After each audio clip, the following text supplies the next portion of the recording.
Welcome back to another episode of Crown Conversation. I believe you can relate to this episode if you have thick hair, if you have long hair, or you've ever visited a salon with tangled hair. You've gone to the salon, sat down, done the mental math based on the price list you saw online, and felt totally confident that you have that amount to pay to the stylist, only to get to the register and realize your bill has magically grown by some dollars above what you expected. Yes, you're standing there, fresh braids or a fresh blowout, looking amazing, but your heart is sinking because you've just been hit with the unexpected fee, the detangling fee, the thick hair charge, and the extra length tax. Welcome back to Crown Conversations. Today we are talking about the hidden cost of the salon industry, specifically why it feels like we are being penalized for the very hair we are trying to celebrate. Let's start with the detangling fee. This is the salon jump scare. You show up, you've done your best to prep at home, but the moment the stylist touches your hair, you hear that heavy sigh.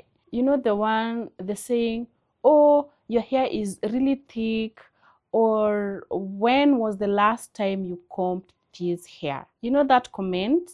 And then suddenly an invincible timer starts ticking and you realize you are no longer a client, you are an inconvenience to that particular stylist because they're even getting tired detangling your hair. Why is it that an industry built around hair, having more of it or having a tighter curl pattern, is treated like an extra charge?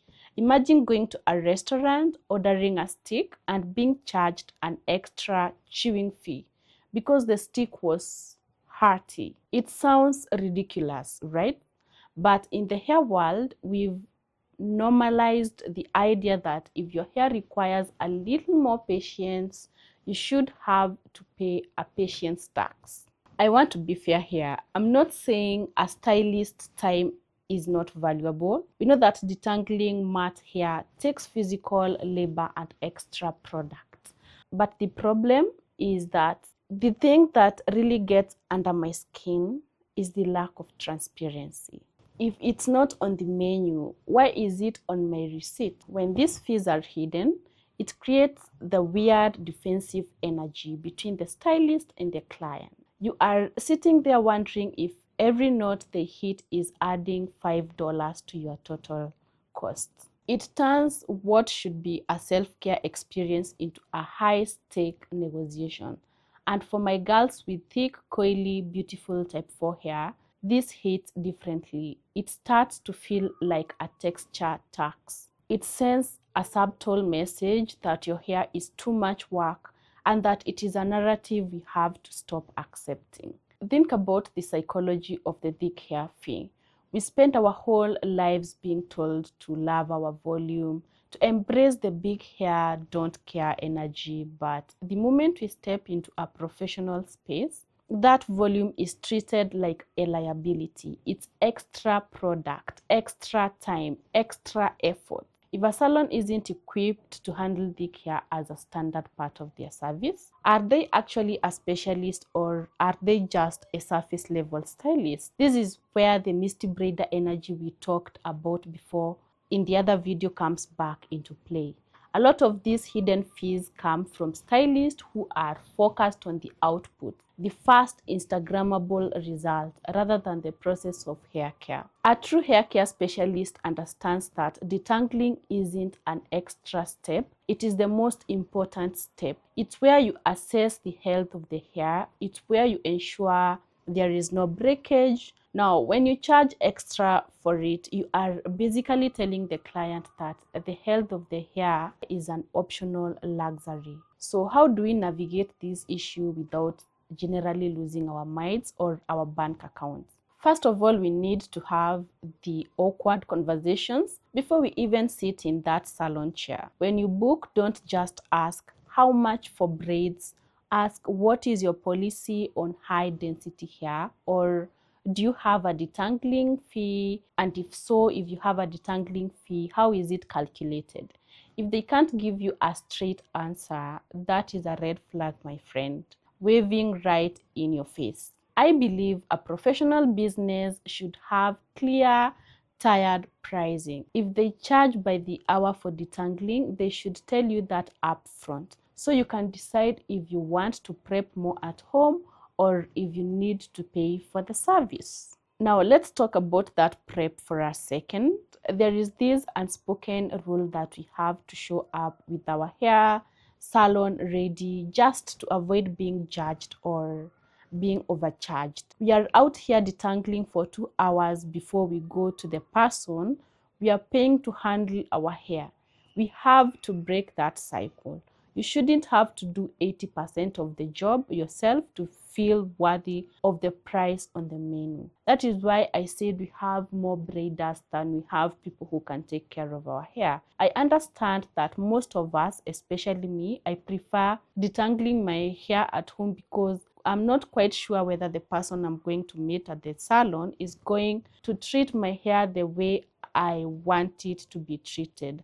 So I'll make sure that I've detangled my hair because I go to the salonist, especially if the person who makes my hair is not around. We also need to start supporting the stylists who get it, the ones who see thick hair as a blessing, not a burden to them.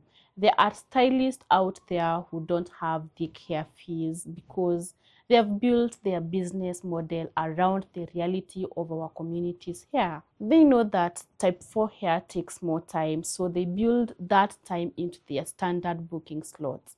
That is what respect looks like. So if you are a stylist listening to this, I want you to think about the vibe you are creating when you tack on these surprise fees. You might be making an extra $20 today, but you are losing a loyal client tomorrow. Nobody likes feeling like they're being nickeled or dimmed for things they can't control, like how many hair follicles are on their head.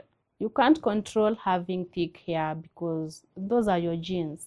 Now, to my listeners, my Crowned Conversations family, I want you to remember that your hair is not an inconvenience. Your thickness is your strength. Your coils are not knots to be frustrated by. They are a pattern to be understood. And don't let a hidden fee make you feel like your hair is a problem that needs to be solved or feel like a burden when you're going to the salon. And hairstylists should help us in making salon visits warm. Now, the next time you're hit with an unexpected charge, ask for a breakdown, not because you're being difficult, but because you're being a conscious consumer.